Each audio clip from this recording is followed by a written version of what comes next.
Now let's go on to subtracting fractions and mixed numbers. So say if you're given 10/12 subtracts 2/3. So when you take a look at this, what do you think our difference will be? Now the difference is the answer to a subtraction problem. So just go ahead and figure out if you can add or subtract these. Well, you have, look at your denominators, you have a 12 and a 3. Right away you can tell that these are not like denominators. They're unlike denominators, meaning that they're different from each other. Go ahead and write them over again. 10/12 subtract 2/3. We got to find equivalent fractions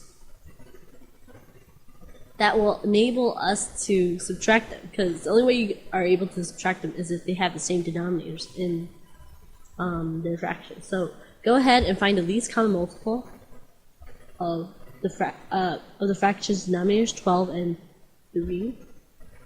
List your multiples of 12. List your multiples of 3. 12. 24, 36, 48, 60, 3, 6, 9, 12, 15, and so on, right? If you look carefully, 12 is your least common multiple.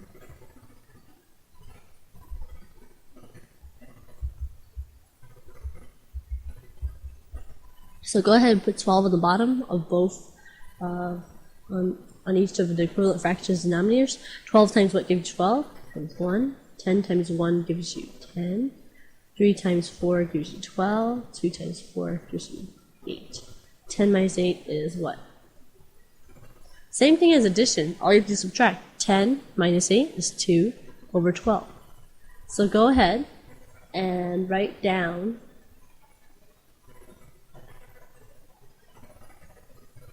whether or not this is in lowest terms or not. Now, remember, if something's not in lowest terms, and that you could find something that can go into both the numerator and the denominator, that means we should divide both the top and the bottom by the greatest common factor. Now, because you have two 12s, we realize that there is something that goes into both of them. Let's try this. Factors. Let's find the greatest common factor.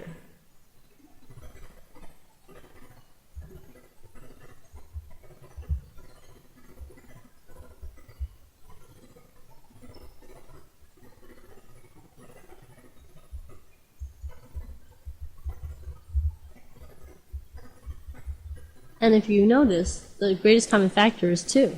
So go ahead and divide both the top by 2 and both the bottom by 2. And you get a result of 1, 6. So if you subtract 10 12ths minus 2/3, you get 1/6. And that is your final answer.